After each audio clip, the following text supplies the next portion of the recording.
Thank you chairman. मैं एक बार फिर राष्ट्रपति पुतिन जी को उनके आतिथ्य सत्कार और उत्तम व्यवस्था के लिए हार्दिक धन्यवाद देता हूं।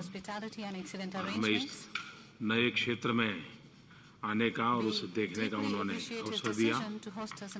मैं गत वर्ष के दौरान राष्ट्रपति रूसेफ के उत्तम नेतृत्व के लिए हृदय से सराहना करता हूं। पिछले साल ब्रिक्स नई ऊंचाइयों को छुआ है। मैं अपने ब्रिक्स साथियों को 21 जून को अंतर्राष्ट्रीय योगा दिवस को एक वैश्विक सफलता बनाने में योगदान के लिए हृदय से बहुत बहुत धन्यवाद देता हूं। ये दिवस 193 देशों ने और सैकड़ों शहरों में मनाया गया।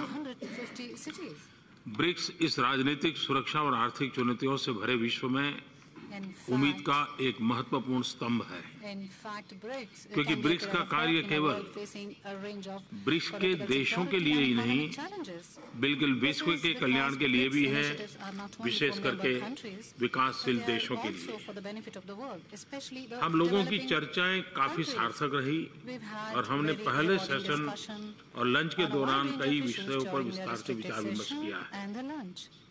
विश्व के सामने जो चुनौतियां हैं वह सभी देशों के लिए है, इसलिए सभी बड़े देशों के बीच कंसेंसस, कोलैबोरेशन एंड कोऑपरेशन आवश्यक है और सबको इंटरनेशनल रूल्स और नॉर्म्स का पालन करना चाहिए। हम यूनाइटेड नेशंस के 70वें साल में मिल रहे हैं। इस साल विकास और क्लाइमेट चेंज पर विश्व को मुख्य या ठोस निर्णय लेने हैं। किसी प्रकार की भी चुनौती हो, आर्थिक, सामाजिक या राजनीतिक, हमें उन्हें सुलझाने में और अधिक सफल होंगे जब हम यूनाइटेड नेशंस और उसके सिक्योरिटी काउंसिल में निर्धारित समय पर रिफॉर्म्स पूरा करें। इस वैश्विक संस्थान को 21वीं सदी के लिए अगर उपयोगी होना है तो इसकी रिफॉर्म्स अनिवार्य है और इसकी जल्द से जल्द करने की आवश्यकता है। शांति और स्थिरता सामाजिक और आर्थिक विकास की नींव है। हमारा स्वयं का और विश्व के प्रति यह दायित्व है कि हम अपने समय की मुख्य सुरक्षा चुनौतियों, आतंकवाद और उग्रवाद पर प्रभावकारी ढंग से कार्रवाई करें। हमें एक होकर के इसके विरुद्ध लड़ना चाहिए, बिना समूहों और देशों, स्पॉन्सरर्स तथा टारगेटेड कंट्रीज के बीच बिना विभिन्नता किए हुए। यह हमें ब्रिक्स में यूनाइटेड नेशंस और उसके सिक्योरिटी काउंसिल तथा अन्य कमेटी में करना चाहिए। हमें यूनाइटेड नेशंस के समक्ष 2014 के बाद के डेवलपमेंट एजेंडा में गरीबी निवारण मुख्य एजेंडा होना चाहिए। आर्थिक क्षेत्र में ब्रिक्स की सफलताएं सराहनीय हैं। इसमें new development bank, the contingency reserve fund, export credit insurance, financing for innovation और नए प्रस्ताव कस्टम्स कोऑपरेशन और री इंश्योरेंस पूल शामिल है। BRICS economic cooperation strategy BRICS की प्रगति में एक माइलस्टोन है। इसमें कई सामाजिक पहल भी शामिल हैं। मुझे खुशी है कि फोर्टालेज़ा में दिए गए भारत के प्रस्तावों को इसमें शामिल किया गया है।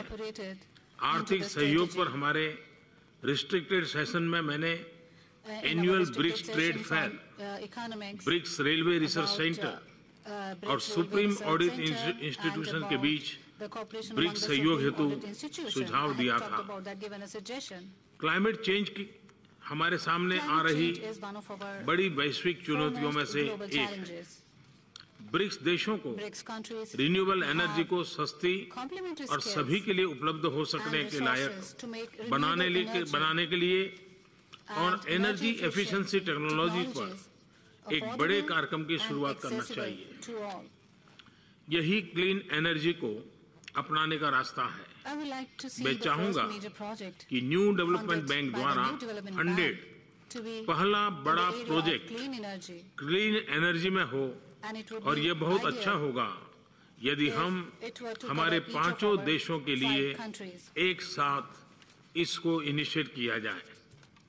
इस वर्ष के अंत तक ब्रिक्स देशों को अधिक समन्वय स्थापित करने की जरूरत है ताकि पेरिस में सार्थक और महत्वाकांक्षी समझौता सुनिश्चित किया जा सके। हम ब्रिक्स डिजिटल इनिशिएटिव पर भी विचार कर सकते हैं, जिसमें विकासशील देशों के लिए एक नए विकास के विकल्प के लिए हमारी क्षमताओं का उपयोग किया जा सके। हम विकास के क्षेत्र में डिजिटल टेक्नोलॉजी का प्रयोग करते हुए डिलीवरी ऑफ सर्विसेज को अधिक प्रभावकारी बना सकते हैं और फाइनेंशियल इंक्लूजन तथा एम्पावरमेंट को बढ़ा सकते हैं। पिछले साल मैंने युवाओं के प्रति ध्यान देने की बात कही थी। ब्रिक्स देशों को अपने देशों तथा विकासशील विश्व में महिला के सशक्तिकरण हेतु पहल करने पर भी ध्यान देना होगा।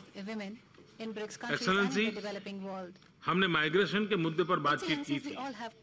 एक तरफ माइग्रेशन विश्व में हो रहे डेमोग्राफिक ट्रेंड्स को देखते हुए वैश्विक अर्थव्यवस्था को मजबूत बनाने का और उसमें संतुलन लाने का स्रोत बन सकता है।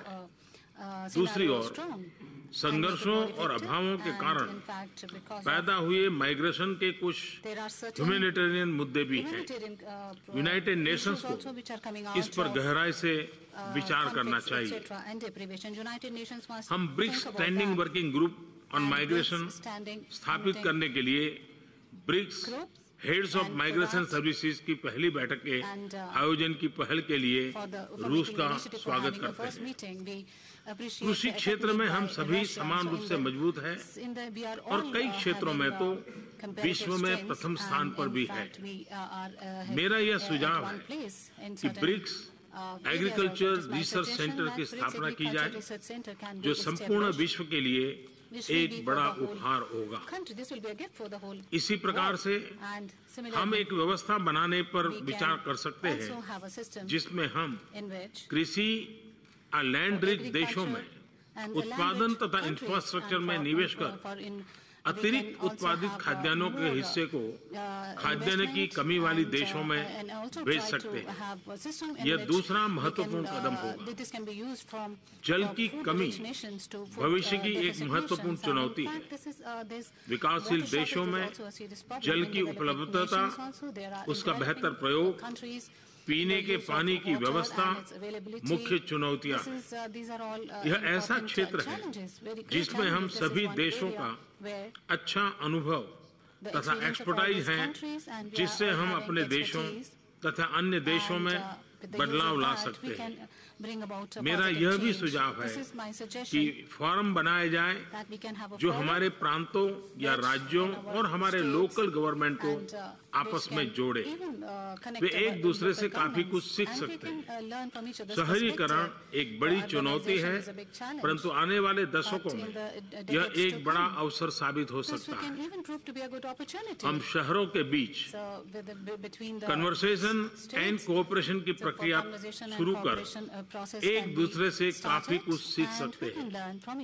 कुछ ब्रिक्स सदस्य स्पोर्ट्स पावर हाउस हैं।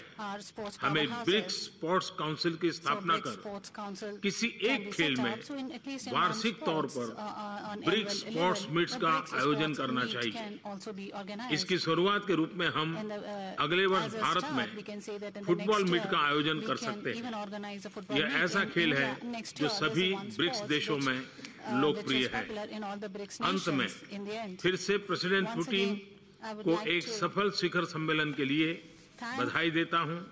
मुझे विश्वास है कि मैं जो प्रतिबद्धता और संकल्प ब्रिक्स सदस्यों के बीच देख रहा हूं, इससे ब्रिक्स एक नई ऊंचाइयों को छूता रहेगा और हम विश्व कल्याण के लिए बहुत कुछ कर सकेंगे।